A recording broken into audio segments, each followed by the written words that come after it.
and you know Jackie. Here's Jackie on her very first day at the London Nightingale Hospital, leading the speech and language therapists in their support of the patients there. The photograph you can see, we took it on our Christmas night out, so you can see Irena Tuff-Rewind in her Christmas jumper. So quite a number of us are in this picture, but we do have a much wider range of colleagues who work with us on research in our faculty. So during the year, we're going to put on a session every other month and tell you more about the research going on in each of our research groups. So just to explain what the joint faculty is, you'll see up in the top left-hand corner the logo of both Kingston University London and St George's University of London. So this is a joint partnership, and both universities came together 25 years ago to provide education and research together in a partnership. So some of the students' awards are given by Kingston University. Those include midwifery, nursing and social work.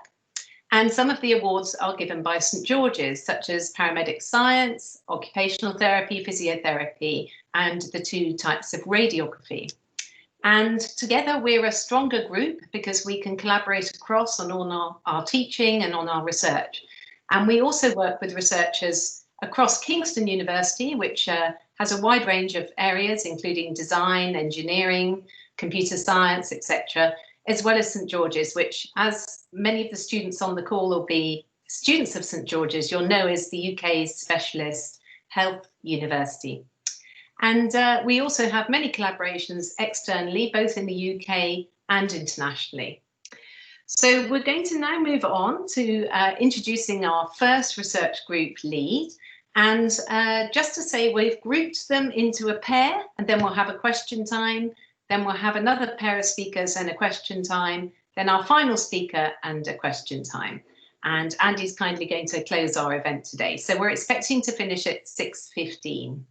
So I hope you are able to enjoy the different talks we're presenting to you. So our first speaker I'm introducing is Professor Anne Ooms. Anne is a Professor of Higher Education Research and the Director of Research for the School of Nursing in the Joint Faculty. It's a very large school, over 90 academics, and has many awards for the excellent programmes which they deliver. I believe top in London for nursing this year. Anne's discipline is education psychology, and she's the lead for the research group which covers healthcare education research and evaluation. So I'm going to hand over to Anne, and she'll give you a taster of some of the research in her area. Thank you, Sila, for the introduction. I'm indeed Anne Ooms, and I'm the lead of the Healthcare Education Research and Evaluation Research Group. And we actually call our research group the HERE group. I work closely with Professor Jane Price, Professor Vari Drennan, Dr. Julia Gale, Dr. John Hammond, and Dr. Selene Heaton-Shrestha. However, we are a multidisciplinary team of academics and practitioners, and our research aims to make sure that medical and healthcare students and professionals receive the best education and professional development opportunities. What we really want is all learners to be actively engaged with their learning, make learning a positive experience, and we want the learning to have an impact on knowledge, skills, and practices. Through our research, we want to identify the most effective and efficient strategies to accomplish that. Our research group is large. We have 46 members, and we are also very well connected to NHS trusts and employers, and work in close partnership with commissioners, such as Health Education England. So we are academics, surgeons, doctors, nurses, midwives, physiotherapists, radiographers, rehabilitation scientists, occupational therapists, paramedics, and pharmacists, and we all share a very strong passion for education. I would like to give you 3 examples of current research projects. Sila, can you give me the next slide, please? So the nursing associate role was created by the government as a nursing support role in 2015. And our faculty was successful in obtaining funding to run a pilot study, and we developed a training program with the first intake of nursing associate students in 2018. Knowing that hundreds of nursing associates would be trained in the UK over the years, we thought it was important to make sure that the program was fit for purpose. So what we have done since its enrollment is we have undertaken a series of research projects to measure if the students engage with the program, if they value the program, which challenges they face, and also if indeed the program delivers and has a positive impact on the knowledge, skills and practices that the nursing associates will need to be effective. We also want to learn how we can improve the program and if students receive sufficient support, and if not, how we can maybe increase the support we provide to the students. The next slide, please, Sila. Thank you. Another project is called Mathematics Anxiety amongst nursing students. As nurses are often in charge of drug calculations, excuse me, mathematics skills are very important. And as part of their entry exam, nursing students need to take a mathematics test. Now, mathematics anxiety is a very common and well-documented and global phenomenon, and it has a significant negative impact on math performance. So through this research project, we wanted to know the math anxiety levels of the students while taking the math entry exam. We wanted to know to what extent students believed that their anxiety levels had an impact on their performance on the math tests. And we wanted to learn what the university could do to reduce anxiety levels of students so we can really measure the mathematics skills rather than their anxiety levels. Yes, thank you. A final example is a project called Clinical Placement Experiences of Nursing Students during the COVID-19 pandemic. We wanted to know how students felt about their placement, if they were exposed to factors which may lead to moral injury or distress, the challenges they faced while they were on placements, if they had sufficient learning opportunities whilst on placement, and how those learning experiences or opportunities had impacted on their learning. And we also wanted to look at a very unique experience, namely that of being on paid placements, and what if impact that potentially had on their learning. During one of the next research insight sessions, we will present this project in much more detail. So we hope to see you in that presentation. And the next slide, please. So if you would like to learn more about this research group, please feel free to send me an email. However, you can also visit our website where you can see the names of all the members, a list of the projects in which we have engaged in the past and currently, the grants we have achieved or obtained, and publications that we have been that have been successfully published in journals. So thank you for listening, and I really hope I see you in the next session as well. Thank you. Thank you very much, Anne. So I'm now going to move over to our next research group, and this is the Inclusive Health and Wellbeing Research Group, led by Dimitra and Kirsty. And I'll just introduce both of them before they come online. So Dr. Kirsty Coxon is an assistant professor in midwifery, and she's the course director for the Masters in Research awarded by St. George's. Kirsty's doctorate and postdoctorate research was funded by the National Institute of Health, which is a very competitive funding body, and she's the appointed national advocate for clinical academic careers for midwifery. She also in South London is the lead for training, for research training, and this is linked to our award, which is the Applied Research Collaboration. I'll introduce Dimitra as well, and then I believe Kirsty's going to go first. So Dr. Dimitra Nicoletou is Associate Professor in Physiotherapy, and she's currently the MSc Physiotherapy Programme Lead. Her research interests are in clinical exercise physiology and exercise prescription for pulmonary and cardiac conditions. And in 2016, Dimitra co-founded the George's Interstitial Lung Disease Support Group. So over to you, Kirsty. Oh, thanks, Scilla, for that introduction. I'm very grateful. a starting point, I think, for us is to say hello and to say, well, what do we mean by the term inclusive health and wellbeing research? It's quite broad.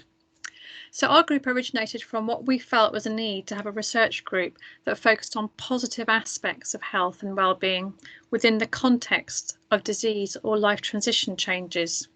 So that's the broad focus for our research work. Dimitra.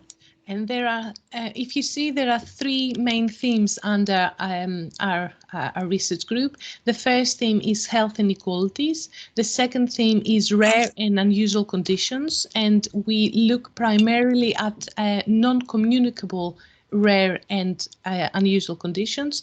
And the final theme is life transitions. Now, in the next slides, I'm going to show you examples of under each theme. And as you will see, there's a very strong global health perspective in everything that we do under our group. So under health inequalities, so we look at health inequalities from an allied health and nursing perspective, and there's a strong aspect of health promotion in that theme. Health inequalities, we mean looking at people and populations that do not have equal access to health and services, either because of geographical or political reasons. So, for example, we have a PhD student working in the Iraqi Kurdistan with nurses at the moment. So that, as you know, it has been affected by conflict. It could be health inequalities because of socioeconomic reasons. So we work with homeless people and refugees, or it could be health inequalities because of cultural beliefs. So under homeless people and refugees, we have a couple of projects here, A Mile in Her Shoes, where our researchers looked at physical activity in homeless women, where they included them into jogging groups, and they looked at investigate the impact this had on their health. And the Cycle project, which was for giving bicycles to refugees in London, and again investigating the impact this had on their health. And under a typical example of inequalities because of health beliefs is the work that our researcher Melania Kalestani has done with women in Bolivia, where the health belief, I'm not a woman that goes into to hospital, has an impact on how this population access healthcare services. Next slide, please.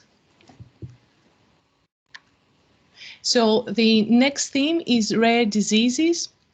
And in rare diseases, we are looking at rehabilitation options and prevention options in diseases and conditions that do not have established guidelines in this area. So they might have guidelines in relation to from a medical perspective, but not necessarily when it comes to activity and rehabilitation or exercise options. And two typical examples here is the work that Gita Ramhari has done in neurological conditions, and for example in Charcot-Marie Tooth disease, where she looked at physical activity and balance interventions in this disease, and other work that I have done in interstitial lung diseases, and this is in collaboration with the Institute of Infection and Immunity, where we looked at two different exercise regimes to find out which one was more appropriate for this group. And as you can see, both themes have got a very strong global health perspective. So next slide, please. And over to you, Kirsty. Thanks, Dimitra. So life transitions is our third theme here. It's an important theme for us. And life transitions might mean transitioning to parenthood, or it could mean recovery from injury, or transition through life stages such as childhood to adulthood. We brought together some examples here. So Jackie, who you met at the beginning, conducted some research on the experiences of people recovering from cervical spinal cord injury. And Jackie's doctoral research, as Scilla mentioned, was funded by a National Institute of Health Research Personal Fellowship. And she now supervises Rafia, who's on the right side of the picture. Rafia is also an NIHR-funded doctoral student, and she's doing research into the use of digital therapies in children with language disorders. Another example of our transitions work is the POPPY trial. This was a pilot trial to explore feasibility of providing a continuity of care midwifery model to women at risk of women at increased risk of preterm birth. Next slide, thank you, Scilla. And as our examples hopefully show, capacity development is part of our research group ethos. We have several new researchers and researchers doing master's level research or working up doctoral research ideas. And we work hard to support their progress. So our research group supports new and early career AHP researchers, including NIHR pre-doctoral clinical academic fellows. So that's the equivalent of the medical GAT scheme for doctors who are interested in research. And we also have a number of PhD students within our group. We've included some pictures here. And Scilla mentioned at the beginning, I'm the training lead for the South London NIHR Applied Research Collaboration. And I'm a member of the capacity development theme at the ARC as well. So that the work I do within the research theme is linked to that ARC work. And our group has 2 NIHR clinical academic career advocates. That's myself and Jackie McRae. And in this picture, sorry, I'm just going to talk quickly about Jo. Thank you, that's Jo Cull, smiling in the top left there. She's a PCAF awardee who's just been shortlisted for an NIHR Doctoral Research Fellowship. So we're very proud of Jo and wishing her all the very best for her interview. Thank you. Next slide. Publications and impact. As you'd expect, our research group has published quite widely, and this slide just provides some examples of our recent articles and books. We've published papers in high impact journals, and our books are written for international audiences. Thank you. And in terms of impact, one of the byproducts of our research include the St. George's Hospital Interstitial Lung Support Group that came out of the research, and it's now entirely led by patients. And as you can see, we have a variety of funders, and if you come to our January meeting, you can hear more about our exciting projects. Thank you. Thank you very much, Kirsty and Dimitra. I'm now going to stop screen sharing and come and hand over to Farhan for the questions. Thank you very much. Wow, it's impressive the amount of things that I have learned in just 15 minutes. So, well, congratulations for all the research that is going on, and I'm really looking forward to what's coming because there's more. I wanted first to invite the audience, whether you have some questions. You have several ways. You can just speak up, or you can place your question in the chat and I will read it for the rest. Maybe just to warm up, I have a couple of questions just out of curiosity. The first one is for Anne. I was very, it was very interesting to see that you have a program or a project that it's dealing with anxiety, maths anxiety.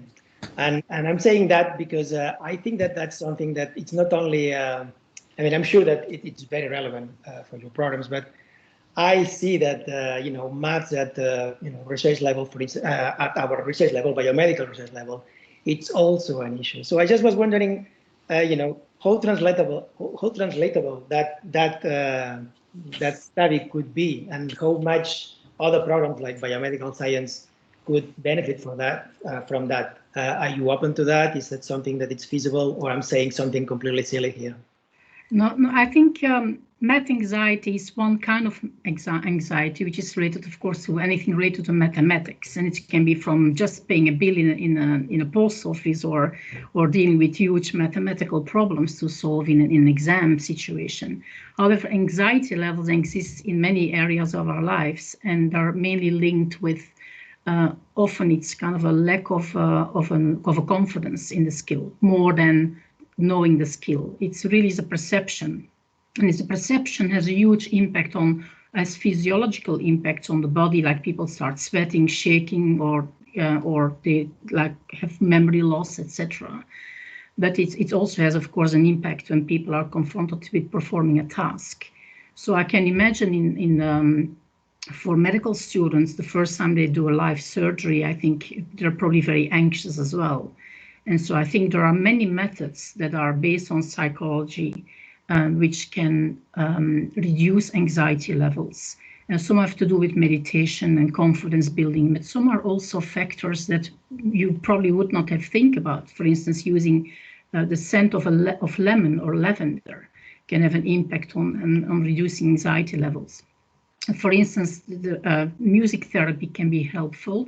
And also latest research has shown that petting a pet, like a dog, could also be very calming. So we were thinking in the School of Nursing, all we have to do is just buy a few Labrador puppies and stimulate our students before they take the test. Okay. Does it answer your question, Ferran? Yeah, completely. It's very nice. What I'm just thinking is that we know that, for instance, for the biomedical science student, it's important to have to know their maths applicable to the lab skills that they need.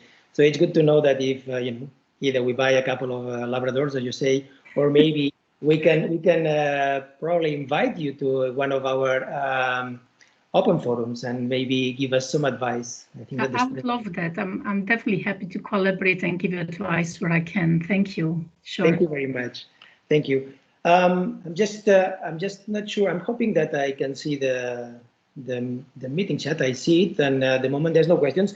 But before I move to one of my favorite points, that is to challenge a little bit the Sila and Jackie. I have another question that's for Kirsty and Dimitra. Yeah. Is related to the rehabilitation. When you were talking about the rehabilitation, I was very pleased, or I was very excited to see that actually you are interacting with other parts of research, and in particular you were talking about the example that you were showing was showing an interaction with the Institute of Infection and Immunity. I just was wondering, is that something that you usually do? You always have, your basic research also as part of your rehabilitation program studies, or it's something exceptional? And if so, can you give a little bit more of details, maybe? Kirsty, would you like me to speak to that? That'd be great, yes. Yeah. So yes, everything that we do in rehabilitation is we actually collaborate with all institutes. If you look at the work that we do, it also relates to rare disorders, rare diseases and cardiac conditions. It also relates to Population Health Institute, and because they also look at activities and interventions there. And we also have got close links with the Global Health MSc, and I'm one of the co-leads for the research projects, for example, in global health research. So yes, everything that we do is collaboration, and because we are looking at non-communicable diseases, but because we have got a bit more of a focus on the rarer, unusual conditions, or conditions where they're not rare, but the guidelines for rehabilitation have not been established yet, or the guidelines are not there. They are perfect guidelines for medical interventions, but not for rehabilitation. So we have got to collaborate with a variety of people. And actually, we also collaborate with institutes in charities, lots of charities, as you can see. I don't know whether you were able to see the funders, but you will see charities, because without this strong collaboration, we will not be able to conduct this work. Okay, brilliant. Thank you. I mean, it just shows that research nowadays is based on collaboration, and I'm very glad to see that. That's fantastic. Okay, so meanwhile we wait for more questions, maybe. I have here my first challenge for Sila and Jackie. So the question I have for you today is, imagine that you are in a contest and you have limited time to talk. And what I would like, Sila first and then Jackie, is that in 1 minute, you tell us about your research, present and past, in a way that other researchers not in the field could understand. And the time starts now. Oh, wow. Okay, so my research is in decision making, more specifically clinical decision making, and even more specifically how experts make good decisions so we can learn from them. Some of the recent topics I've studied are how do doctors know when someone's reached their end of life stage so they can invite relatives in, etc. How do social care professionals recognise and prevent abuse. I've studied financial abuse in quite a lot of detail. I used to run the National Scams Conference for 5 years. And my profession, occupational therapy, how do you assess someone's fit to drive? Right now, my funding is, I've got 3 grants. One's from the Wellcome Trust, and I'm studying how their peer reviewers decide which grants should be funded. So if anyone's putting in a Wellcome Trust grant, come to me, because I'm studying all their experts, yeah. And basically, I'm probably running out of time, but I try and find the experts wherever they are in the world, look at what the information is they use, look at what kind of decisions they make, statistically model it, and use it to train other people to try and help them get better at decision making. Fantastic. So quick enough? 55 seconds, well done. Thank you. Jackie, all yours. Thank you. Yes, as I said, I'm a speech and language therapist, and as Kirsty alluded, my research is based on the clinical management of people with a cervical spinal cord injury. That's come about from my clinical practice. After about 10 years of working with that patient group and waiting for other people to generate that research, I found that I was in the best place to take on this research. So it's really looking at how teams can optimize the service to these patients so that we can have better outcomes. Patients with spinal cord injury spend a long time, many months often in hospital, and it's very trial and error in terms of the care that they get. And as you could see, I've did a study on the patient experience as well, which isn't very good. So I was able to pull together an international expert group to develop consensus on how to optimize their care.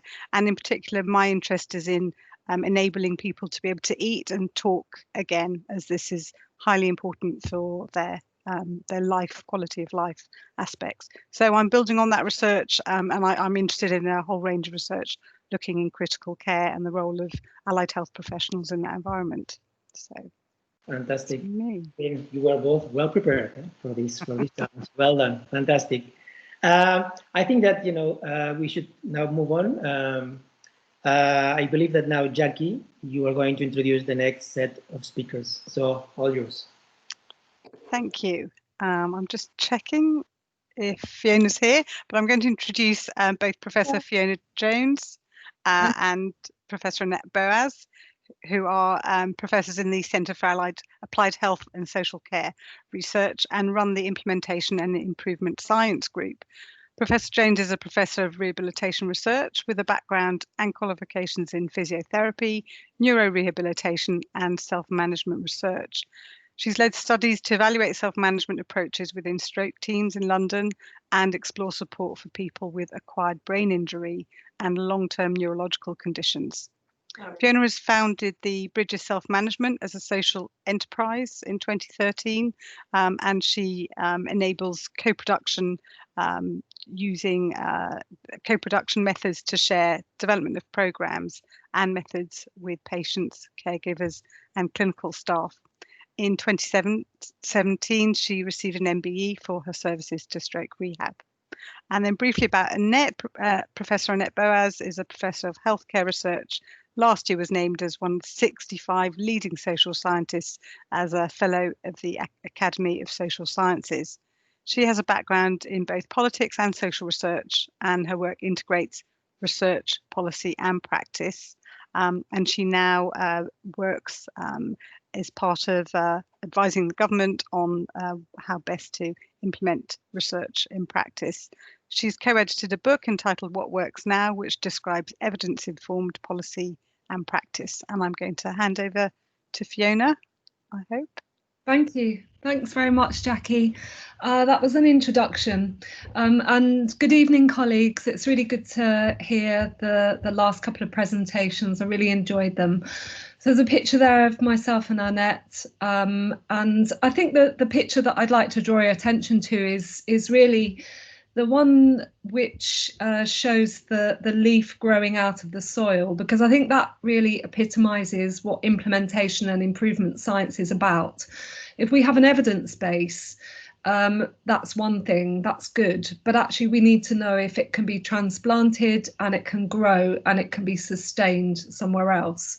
So I once heard somebody say, does it work? Tick. And does it actually work in my place is another question. And that's really, I think, epitomizes what implementation science and improvement science are about. So if you just go on to the next slide, Scilla. Thank you. I thought, because this is an evolving field, and actually it's taken me, and I have to admit, it's taken me quite a while to separate out these two areas in my own head, because they do overlap, implementation science and improvement science. But I think that the work that Annette and I do, and our other colleagues, is really it's the glue, if you like. It's actually trying to understand what works for whom, and under what circumstances. So we take areas where there is an evidence base that exists, and we try to understand more about how it can be adapted and scaled up. Improvement science, we've traditionally thought of that as not research, because it encompasses things like quality improvement, but increasingly we know that quality improvement is using very strong, robust methods, and we feel that they're a natural coupling, if you like. But essentially, improvement science is doing all the things that everybody does that works in healthcare, works in higher education. It's really trying to look at what we can do to make the changes that will lead to better patient outcomes, better system performance, and also better professional development. So there's a lot of scope within those two areas to cover different areas of work. So if you just do the next slide, Scilla. And I'm just going to go on to talk about just some very brief examples. And Annette can't be with us today, but it won't surprise you to know that obviously the pandemic that we've been through has thrown up lots of implementation and improvement science questions, and Annette has been working with St George's Trust to really explore what has happened in the provision of care for critically ill COVID patients. And I really like the idea of thinking about how we understand crisis management in terms of what we amplify, what we end, what we let go of, and what we restart. And I'm sure many of you are familiar with that model. But what this is illustrated with this qualitative ethnographic study at St George's is that there's a great many aspects of the work that people wanted to let go of and not restart. So it's learning about those aspects and learning about the new work that was rapidly introduced that people want to keep hold of and not lose. So I hope that gives a very sort of current example of Annette's work. Next slide, please, Scilla. And this is an area I'm much more comfortable talking about because it's my own research. And as Jackie mentioned with her kind introduction, my main area has been within stroke, but I'm really very interested in people living with long-term conditions, whatever it may be. But there's an intractable problem. So we know that there's an evidence base that the more that we do, the better we all are. So activity is good. And that's the basic premise of this study. And the CREATE study addressed the long-standing problem of patient inactivity. And it's not just in stroke units, but we actually looked at the issues of people being very much disengaged, alone and inactive, even though they're supposed to be recovering from their stroke. And we used a methodology called experience-based co-design, and that report has been published. It was published last month by NIHR. And what it showed was that it was feasible to use quite a complicated, lengthy methodology, participatory approach to bring staff, patients and families together to co-design the changes and lead to an impact on patient outcomes. So very happy at a later stage to talk about that a bit more. And just two more very quick examples, Scilla, for next slide. Many of you may be familiar with my colleague Mike Hurley's work. He developed Escape Pain, which is a fantastic acronym, and I can't actually remember what the acronym stands for anymore, which is the sign of a good programme. But essentially, Mike looked at the issue of people living with pain long term from osteoarthritis, and starting in the area of knee pain, but also extending to people with hip and back pain. So he found an intervention that works, which was a group-based intervention, but he's been asking the questions about how this can be adapted and scaled up across the NHS.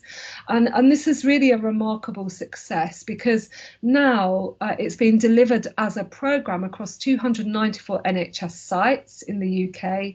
The estimated saving to the NHS is in the region of 30 million a year, and also it's a number up to about 20,000 people now have been through this programme. And since COVID, Mike has also been working on transforming this so that it can be delivered remotely. And Mike and his team recently won a Health Service Journal Award to add to his many other awards. But it sort of illustrates this idea of a problem which has an evidence base, but then it's not enough to just do the randomized controlled trial. It's about how it then gets translated into practice. And then the final slide, Scilla. There's lots that I could be talking about, but it gives me great pleasure really to also talk about the work of my colleagues Mary Holter and Vari Drennan and Francesca Taylor, who've done some really excellent work. Again, looking at, and this is very much about sort of role development in the NHS and the use of the physician assistants and extending their role. We know that there's a very strong evidence base that physicians, associates, assistants can actually be employed very successfully within acute trusts, but actually what they looked at was whether that role could be extended to GP practices, and their work is ongoing. And I'm sure that they will pick on some of those areas later on. So I hope I haven't done my colleagues any disservice by talking about their research and in their absence, but I'm very happy to take questions later on. Thank you.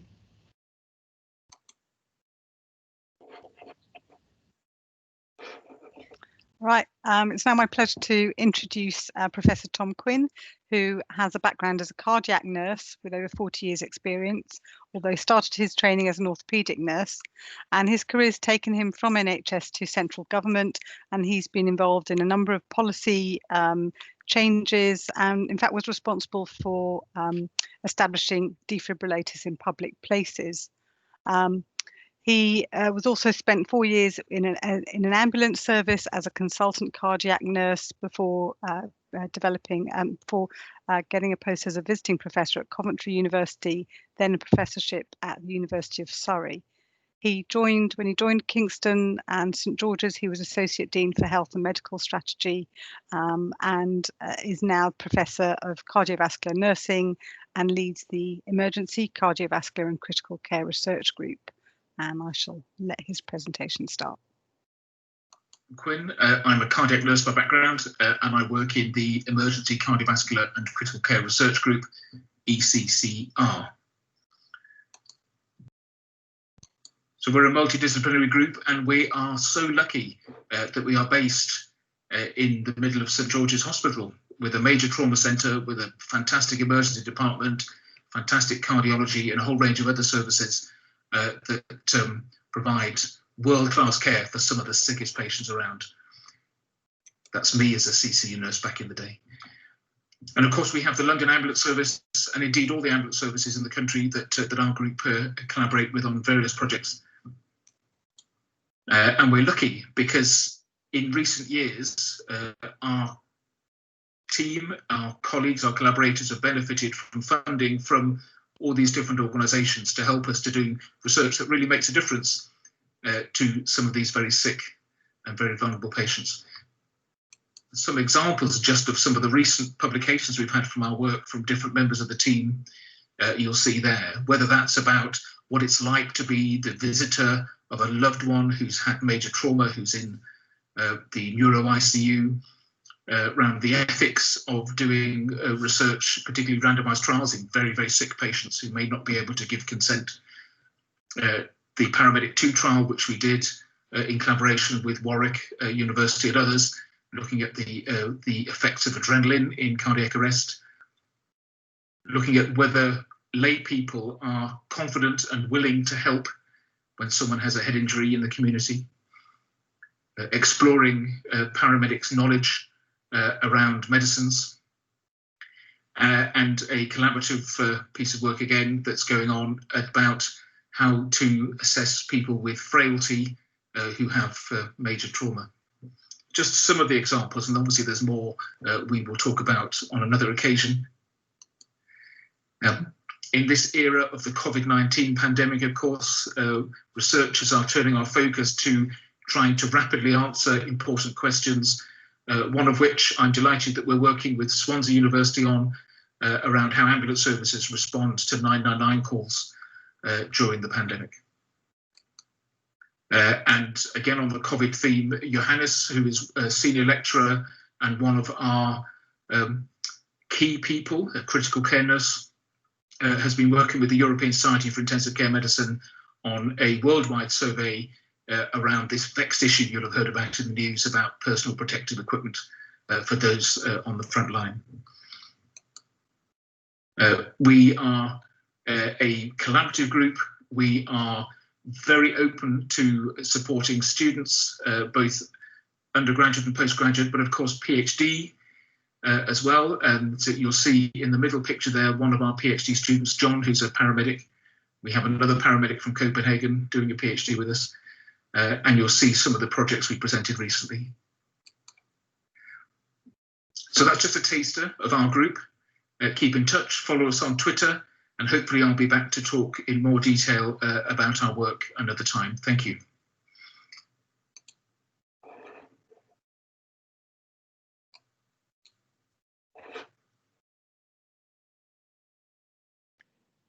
That's brilliant.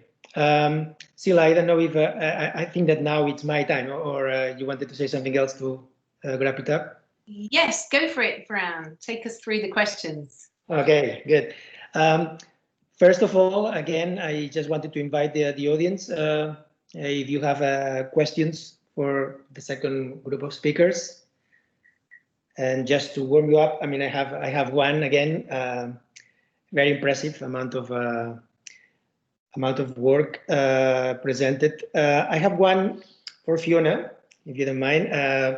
It's related to this escape pain. I was very, very impressed about this project. And first of all, I mean, the analysis that you made of how successful that program seemed to be, at least at the national level, right? So you were talking about even the amount of money that is saving the NHS. So seeing the success of that program, have you ever considered that at the transnational level? So bringing it at the international level, making it available to other countries, or is something that it's not out of your remit, or I don't know? Thank you, Farhan. That's when I wish my colleague Mike Hurley was actually here to answer that question. But actually, I think I mean, I've done it myself with the Bridges programme that Jackie mentioned, which is another self-management programme, and we work in a slightly different way to Mike. But we have done quite a lot of work internationally. I think the critical thing is that what we understand about self-management is perceived in different ways depending on where you're from, different cultures. And I think that the work to do, to even get something like escape pain out to different regional areas, you'd think that something that was so simple actually is quite simple and can be delivered in leisure centres. It can be delivered in NHS settings. It needs relatively small amounts of training. The uptake will be quite a lot. But actually, there's a lot of work that needs to go in to get people to, first of all, adopt it and then to sustain it. And I think that's the critical thing. I think Mike and I have had lots of discussions about this. We've always shared an office, so we've talked about lots of challenges. I've never heard, and colleagues might say otherwise, but I've never heard about him talking about how this could be delivered internationally. And I think he feels it's enough for his life to actually get this rolled out within the UK. And I know that he feels very passionate about doing that. But with my own research, we have actually, Bridges is working internationally, delivering self-management programs in New Zealand, Australia, South Africa, Sweden, Estonia. Wow. So quite a lot. Very good. So, I mean, my question, my question had a follow up, and mainly is related, you know, as overall. My question, and you kind of answer it. It was like, I believe that if you want to go international, you need to adapt to, you know, to the cultural differences and the way that people perceive these things, and also importantly, to the will of the government of these other countries to really, you know, want to buy it, no, want to, not financially, but want to adapt it to their system, right? Yeah. Yeah. Great. Have you found you know, in any of those countries that you were mentioning, have you found you know, being not fully convinced about that? Was it difficult to convince them to? Some of this research has come about because they've come to us, they've heard about it and they want to adopt and adapt it. I think that it's somehow harder when there's less, and I don't mean this is metaphorically, less distance for them to travel. So if they think that they're doing things reasonably well, it's actually harder to get this adoption. If there's a really identified gap, as there has been in South Africa, I've worked with the University of Cape Town, or Western Cape, there was really nothing, and this is the area of stroke, really nothing to look at how people are supported longer term post-stroke. You know, it's all the worst things that you can think of in terms of the longer term care. So actually their approach has been very can-do, and there's been a lot of really good quick wins. So I think and they're all different. We're just starting a project in Sweden at the moment, so I'm very interested to see how that goes, because that's going to be all delivered remotely as well, which is another challenge. Yeah. Mm-hmm. Okay, thank you very much for your answer. I mean, I have a few more, but I think that we are a little bit pressed time-wise. So what I want to do is give the second challenge of the evening to Sila and Jackie. This time I will start with Jackie, if that's okay, like this. Yeah. So Jackie, you are the director of the Research Center of Allied Health. You lead this speech and language therapist at the Nightingale Hospital, and you're a clinical academic. All that sounds like, wow, lots of stuff. Yeah. My question here is, how much of that was, in your plans when you finish secondary school, right? So imagine you are a secondary school student. I'm sure that it's very fresh in your mind. It's very recent. And so did you ever imagine that you were going to be where you are now? No, not at all. And yeah, thank you. But yeah, secondary school was a long time for me. I have a daughter who'll be finishing secondary school in a couple of years. No, I think my interests, I was always getting into trouble for talking, so maybe that was what led me into being a speech and language therapist. And I have a huge curiosity in lots of things, really. But it was my own sister who had needed speech and language therapy. She's has quite a severe stammer. She's an adult now, obviously. So I used to go along to some of her speech and language therapy sessions, and I thought, oh, this is interesting. And so, yeah, I made my decision to be a speech therapist at the age of 16, which is a long time. But I have filled that career with lots of different things. I obviously didn't stay in pediatrics. I went into adults and specialised in critical care management, and research wasn't in my plan. But again, I just see that as being curious and wanting to find out more, and quite determined. So I think that's how I've got where I am. And I think just the helping other people, supporting and seeing other people grow and develop is another real passion of mine. So and it gets me away from telling my children what to do, so I get to do it in my day job. Fantastic, thank you. I mean, an early decision, 16. When I was 16, I probably didn't even know what I was going to do the following day. So that's brilliant. That's brilliant. Fantastic. Thank you. And Sila, you associate dean in the faculty, director of the research center, and member of I don't know how many government research funding panels. Were you planning all that when you finished your secondary school, Sila? I definitely wanted to work in healthcare. So interesting, like Jackie, my brother was quite severely autistic.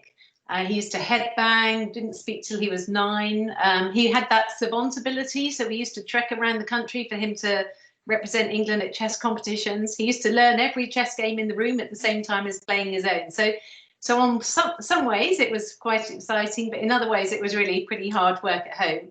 And unfortunately, he also had a traumatic brain injury when I was 14. So he came home after a year in hospital in a wheelchair. So I think actually as an occupational therapist, you're very conscious of how people manage to support themselves or other members of their families or their community who have quite health or, health conditions. I think when I looked into occupational therapy, I knew it would really suit me because I'm very practical. I loved going to people's homes, going to people's workplaces, going to schools, actually helping people in the situation and actually doing it in a practical way, not just talking about it in therapy, I suppose. But I definitely, my talent was more practical and more problem solving. And then, so I worked in occupational therapy. Originally, I think I only really thought there was physical OT. I didn't realize about the mental health OT. I hadn't done research before my interview, but luckily I got in. And initially I did work some of my jobs in neuro rehab, which I really enjoyed, but actually I specialized more on the mental health side. And I worked for 4 years in mother and baby psychiatry, eating disorders, those sorts of areas. And I really enjoyed it. And I always thought I would be a clinician, 100%. But then my husband and I, we decided to go around the world for a year, and I volunteered in India. And originally I was in the psychiatric hospital, but I don't think I was much help. I couldn't speak the languages, it was quite different. People don't do leisure activities, so it was, work, and that wasn't much else. So when you had a disability, it was difficult. So I ended up teaching on the OT program and I loved it. So I carried on traveling and signed up for the first Masters in OT. And I'm just seeing what this pop-up is. You're being signed out. Hopefully I won't disappear. So I signed up, did the Masters at Exeter, the first one for OT. And then also, like Jackie, I liked research. So I'd actually published 2 papers as a clinician. And as soon as I started my Masters, I got kind of headhunted to teach at Brunel, where I went to teach for 23 years. But because I loved research, I kept it going alongside my teaching, and it kind of kept growing. And I worked with some great collaborators, and my tennis team were a big influence. I had really great women in my tennis team who'd say, Scilla, go for that job, and they really encouraged me to put my hat in the ring. And that's definitely a lesson to learn, is if you put your hat in the ring, you get more choices and more options. So never sort of underestimate what is possible, because I know all our students on this call are probably twice as smart as me. So all these options are going to be open to them as well. So always put your hat in the ring. Yeah. Fantastic. Really amazing. Thank you very much both for accepting the challenge of these questions. Scilla, I believe that you're now going to introduce the final speaker. I am, yes. So Mary, I can see Mary on the screen. Fantastic, you can join us, Mary. So we're going to move over to the slide deck again, and I'll introduce Mary to you. So bear with me. Let me, on the current slide, let's see. Here we go.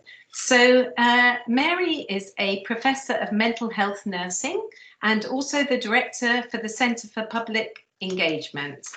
And we've mentioned a couple of times about the NIHR ARC Award, the Applied Research Collaboration. This is a £9 million funding award from the National Institute of Health. And the award, which went to South London, is a collaboration between a number of universities and NHS trusts. And one of its key themes is actually public and patient involvement. And Mary is the lead of this theme. So that's a very prestigious position, and means she sits on the executive board of the Applied Research Collaboration for South London. So I'm very pleased to pass you over to Mary, who leads the Psychological and Cognitive Conditions Research Group, and she's going to give you some examples of the research done by her team. Over to you, Mary. Thank you, Scilla. Could I have the first slide, please? we're very much a multidisciplinary group. We involve colleagues from both universities, from local trusts, and we also have a range of international partners. Our membership comes from faculties within Kingston, such as Science, Engineering and Kingston School of Art, and our own Faculty of Health, Social Care and Education. At St George's, our members come from Population Health Research Institute. We also have a range of clinical colleagues who come from Southwest London and St George's Mental Health Trust, and also from the Tavistock and Portland Foundation. As I said earlier, we have colleagues from a number of international groups and organisations. For example, the University of Stavanger in Norway and the University of Malta, where we have projects and also conducted PhD supervision in that particular university. Our research focuses on the topics that you can see listed at the bottom of this slide, and I will say a little bit more about those in a minute, one or two in particular. So could I have the next slide, please, Scilla? So patient and public involvement and engagement is an integral part of the work that we do. And essential to that is the concept of co-production. And co-production is where we work collaboratively with patients, public and lay contributors to develop all aspects of our work, from the concept stage to the dissemination stage of our research, and also in our team. And to reflect that, it is important that the membership of our group embraces service users, researchers, carers, clinicians and academics. So not only do we do the research and the teaching, but we also look at ways in which we can measure impact of patient and public involvement in research, and how we can capitalise on the range of government initiatives and funding opportunities. So could I have the next slide, please, Scilla? So listed here are the various activities that we participate in. So we host seminars and masterclasses, like, for example, and children and young people's engagement. Do workshops, teaching and learning around mental health, nationally and internationally. And we do PhD supervision and some consultancy work. Could I have the next slide, please, Scilla? This captures some of the activities that we get up to. Some of them are quite fun and some of them can be quite serious. So it's always useful to have a bit of fun as part of teaching and learning and research. So next slide, please, Scilla. So I mentioned that co-production is an essential part of the work that we do. And I have got 4 projects that I would like to highlight here. The first one is led by Professor Irene Tuffman-Winey, and her work with people with learning disability. And Irene has run a very innovative training course for individuals who have learning disability, or as Irene puts it, intellectual disability. And I'll say something about that. We have also co-produced a tool that measures the impact of registered mental health nursing interactions on service user recovery. And it might seem odd that such a tool has not been developed before, given that interaction is an essential core element of mental health nursing. But no one has done it in a way that was developed in partnership with service users, and that was developed using psychometric principles. That tool is now being introduced nationally and internationally and has been translated into 5 languages. The third project is Resilience in Healthcare, and this is looking at stakeholder engagement, but in a much broader context than the context in which we do it here in the UK. So it's looking at stakeholder engagement beyond healthcare, and it takes into account stakeholder engagement and resilience in aerospace, for example, and in the water industry. And that's a huge learning experience for me and for all of us, because we're working with a very large multidisciplinary international group of people. That project is based at Stavanger University in Norway and funded by the Norwegian Research Council. The next project, Beyond the Label, a project that where we looked at and worked in partnership with mental health service users. So where we looked at nurses' attitudes towards self-harm, and self-harm is in the increase at the moment right across the spectrum. So here we discovered that things like culture and religion had a major impact on nurses' attitudes towards mental illness. And now we're just about to recruit a PhD student from the Middle East who wants to look at just that very thing, about the impact of culture and religion on self-harm. Could I have the next?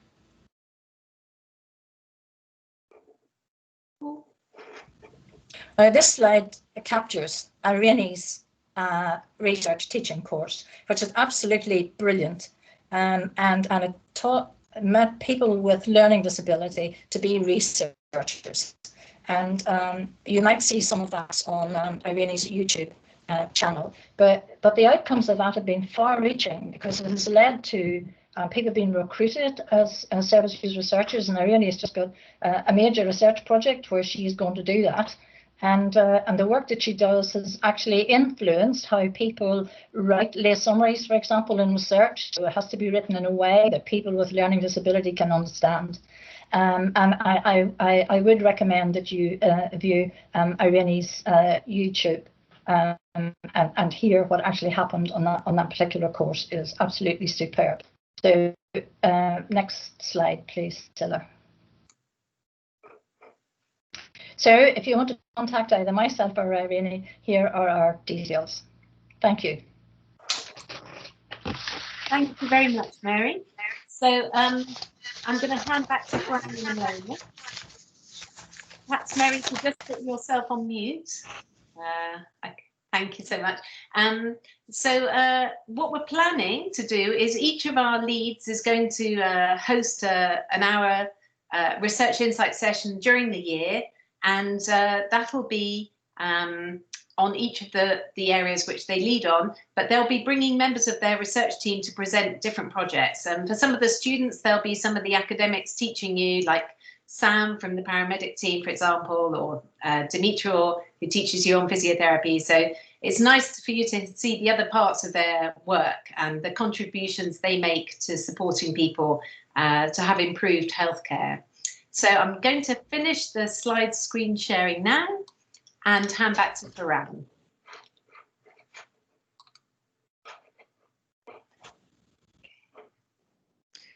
Thanks, Silla, and thanks to Mary too for another exciting presentation.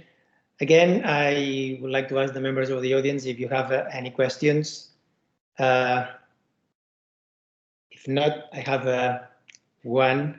For Mary, again, out of curiosity and my limited level of knowledge in the area, but I was impressed. At least my feeling is that your research group aims to has done a genuine exercise of reaching out and making mental health awareness and mental health related matters making people aware of that. My point here is that, again, from a naive point of view, I have the impression that mental health, the way that people perceive mental health, varies a lot across different countries, different cultures. And my impression, and based on some of your collaborators, is that countries in the north of Europe, for instance, they have a more, in my opinion, more natural way of approaching mental health than, for instance, countries in the south of Europe, from where I come, for instance. My point here is a country like the UK. How do you see, people? How do you see people perceiving mental health? Is the way that you are, developing your research helping to bring a more natural status to the word mental health in the UK? Thank you for that. That's quite a challenging comment in many ways. And mental health has always been a challenge for people to understand, because it's not something you can see. I mean, if you have a broken leg, you can see it, and if you have a stroke, you can see some of the features of that. But if you have got a mental illness, people can't see it, and therefore it's difficult to understand it. There has always been stigma and discrimination attached to mental illness, but thankfully that is decreasing, and more people are now talking about their own mental health, and we've seen lots of examples of that recently with the pandemic. The point that you make about the different cultures and their people's attitudes and responses to it. Some years ago, I did a study of nurses' attitudes to mental illness across 5 European countries, and that was quite interesting, because there was a divide.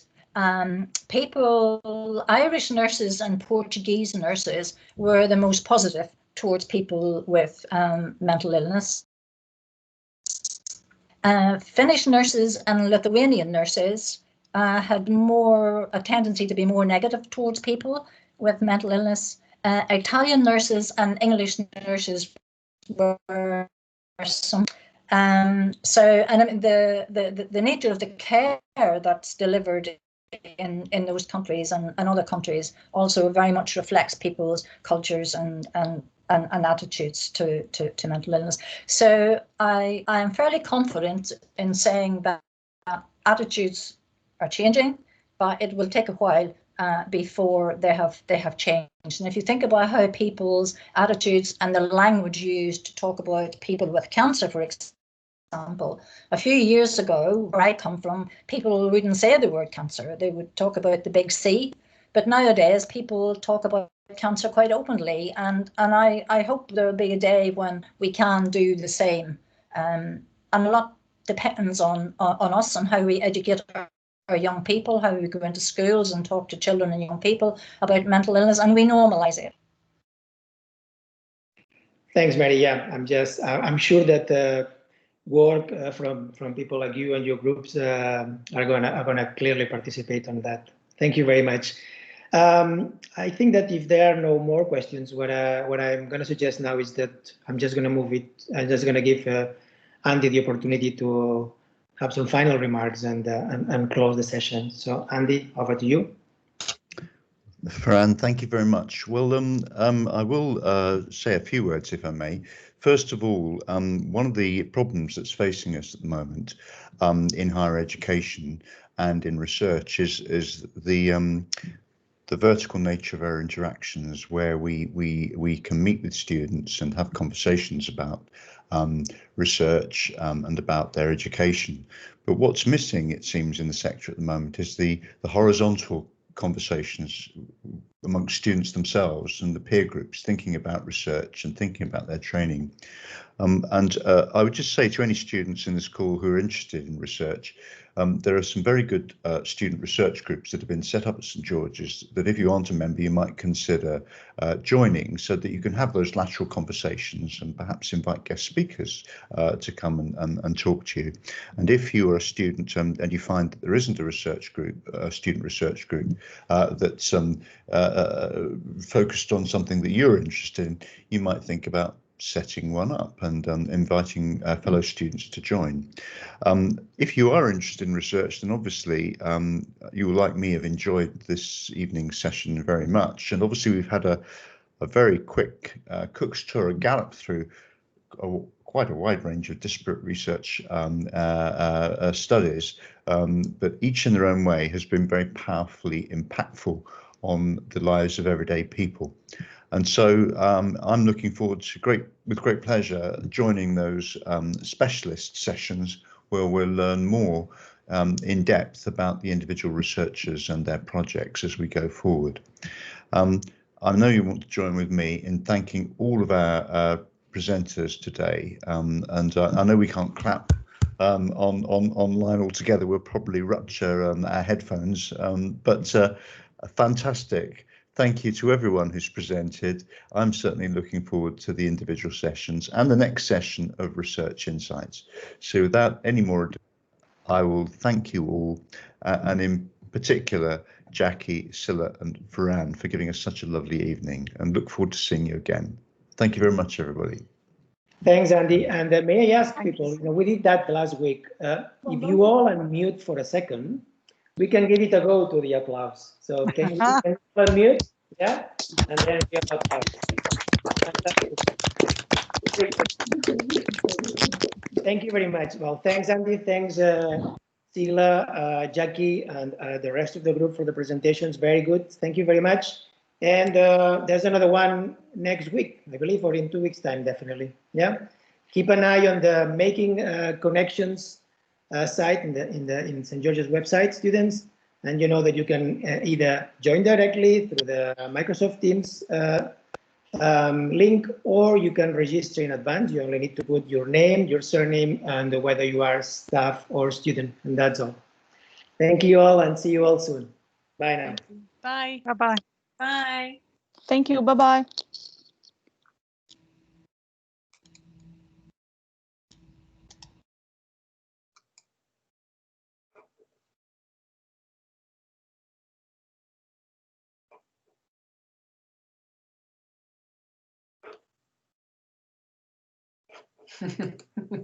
Someone's gone. Jill Mean's gone for a gin and tonic, I think. Yeah. Yeah. Can I just? I'm just gonna stop the recording, and if you want, I give you a call through Teams in a sec, like this. Okay. Sure. Yeah. You can. Okay.